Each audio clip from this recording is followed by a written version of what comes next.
अब बात करते हैं एक बार कांग्रेस ने राम मंदिर की प्राण प्रतिष्ठा समारोह के लेकर एक स्टैंड ले लिया है, नहीं जाएंगे। आज डोटासरा ने इस पर अपनी बातचीत की, एक बयान जारी किया।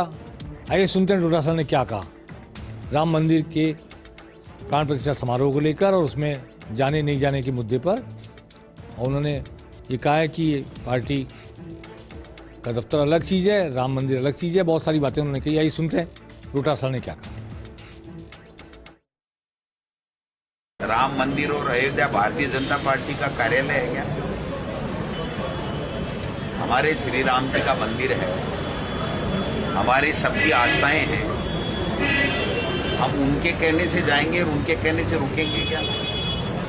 देश की हर बच्चे की आस्था है, सब धर्म के लोग श्री राम जी को मानते हैं। उन्होंने पेटेंट करा रखा है क्या? इनको निमंत्रण देने का अधिकार किसने दिया? मंदिर में कोई निमंत्रण, भगवान के जाने में कोई निमंत्रण होता है क्या?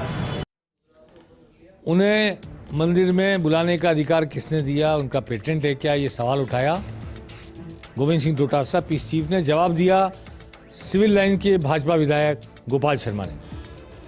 गोपाल शर्मा कार सेवा में गए थे। ये स्वाभाविक है क्योंकि कांग्रेस ने भगवान राम के अस्तित्व तक से इनकार किया और कांग्रेस के मुख्यमंत्री रहे हुए सिद्धार्थ शंकर राय ने बाबरी मस्जिद एक्शन कमेटी का केस भी लड़ा। तो इसलिए उनकी नैतिकता ही नहीं बनती है।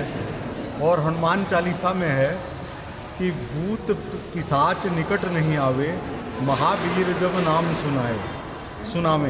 तो जब प्रभु राम का काम हो रहा है तो राक्षस राज से जुड़े हुए लोग कैसे शामिल हो सकते हैं?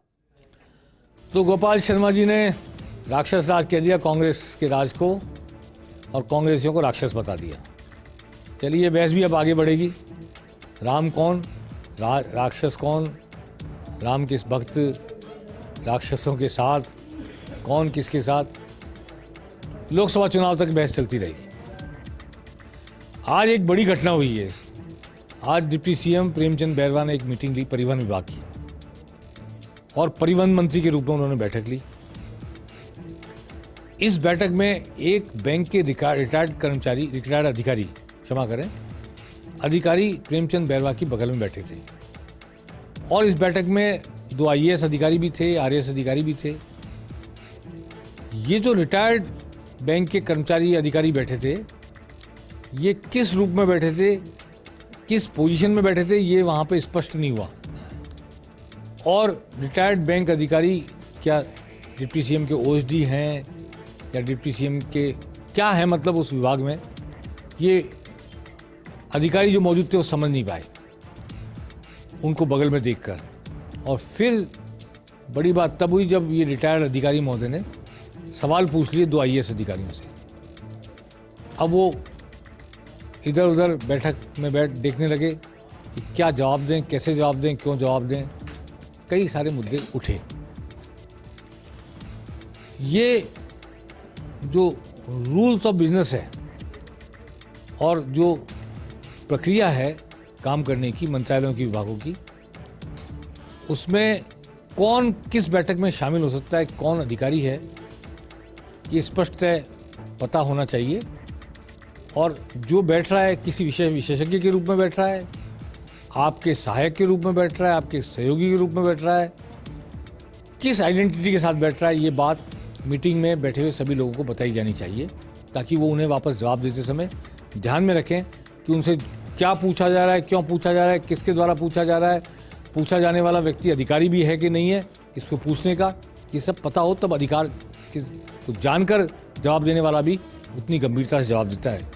तो आज ये विषय चर्चा में आया, सोशल मीडिया पर बहुत हाईलाइट हो रहा है कि वो बैंक अधिकारी रिटायर्ड कौन थे, क्यों थे, कैसे थे, क्यों पूछे सवाल, तमाम पर बातें हैं। हमें नहीं पता, ये सरकार स्पष्ट करेगी, डिप्टी सीएम खुद स्पष्ट करेंगे कि वो कौन व्यक्ति थे, किस हैसियत में वहाँ थे। अब लोकसभा चुनाव की चर्चा करना चाहता हूँ। कल मैंने कहा था कि कांग्रेस के बारे में कुछ बात अधूरी रह गई।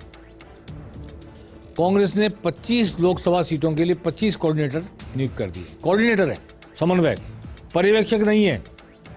ये कौन लड़ने योग्य व्यक्ति ये तय नहीं करेंगे। ये सिर्फ संपर्क और आपस में सामंजस्य बने, पार्टी का, संगठन का, कैंडिडेट का और कार्यकर्ताओं का, इसको ध्यान में रखेंगे। इसमें खास बात यह है, कई से नाम ऐसे हैं जिनकी कोई जिक्र करने की जरूरत मैं नहीं समझता, लेकिन हाकिम अली को चूरू का बनाया गया है, खानू का बुधवाली को झुंझुनू का बनाया गया जो इंपॉर्टेंट है, और रोहित बोरा को, धर्मेंद्र राठौड़ को, रोहित बोरा जयपुर के होंगे, धर्मेंद्र राठौड़ अलवर के होंगे। धर्मेंद्र राठौड़ पुष्कर में उनका जन्म हुआ, लेकिन वो बानसूर में, अलवर जिले का एक हिस्सा है, वहाँ गोद चले गए थे। महेश जोशी को भरतपुर का समन्वयक बनाया गया, कोऑर्डिनेटर बनाया गया। महेश जोशी टिकट नहीं दिया गया था, लेकिन ये महेश जोशी को संगठन ने काम देना शुरू किया है, ये इंपॉर्टेंट बात है। और महेश जोशी का ससुराल है भरतपुर में, उनको भरतपुर का कोऑर्डिनेटर बनाया गया है। ममता भूपेश को करौली धौलपुर सीट का बनाया गया है, रिजर्व सीट है वो। प्रशांत बैरवा को दौसा का बनाया गया है, अगेन रिजर्व सीट है। महेश शर्मा टोंक सवाई माधोपुर के हैं, जनरल सीट है। सुदर्शन सिंह रावत को अजमेर का बनाया गया। सुदर्शन सिंह रावत हैं तो भीम के, हार गए चुनाव, लेकिन अजमेर में रावत बहुत हैं, 1.5-2 लाख रावत हैं। और सुरेश रावत को बीजेपी ने मंत्री बनाया, तो सुदर्शन रावत को बनाना, उनके दादाजी मेजर फतेह सिंह कभी ब्यावर से एमएलए हुआ करते थे, तो थोड़ा उसका रिश्ता है अजमेर जिले से। अभिषेक चौधरी को बाड़मेर का बनाया गया है, महेंद्र चौधरी को जोधपुर का बनाया गया है। संगीता बेनीवाल जो बाल आयोग की अध्यक्ष थी, उनको पाली का बनाया गया है। हेम सिंह शेखावत, शकुंतला रावत खासतौर पे राजसमंद का बनाया गया है, ये इंपॉर्टेंट है। राजकुमार शर्मा नवलगढ़ से चुनाव हार गए, उनको भीलवाड़ा का, मुरारीलाल मीणा को कोटा का। और प्रमोद जैन भाया जो चुनाव हार गए हैं, उन्हें उन्हीं की कॉन्स्टिट्यूंसी झालावाड़ 12 का कोऑर्डिनेटर बनाया गया है। तो अब ये कोऑर्डिनेटर्स की नियुक्ति कर दी गई है, ये अपने अपने इलाके में लोगों की भी सामंजस्य स्थापित करेंगे, कार्यकर्ता की भावना जानेंगे, उसे आगे आला कमान को कम्युनिकेट करेंगे। क्या करेंगे हम नहीं जानते, अभी स्पष्ट नहीं है।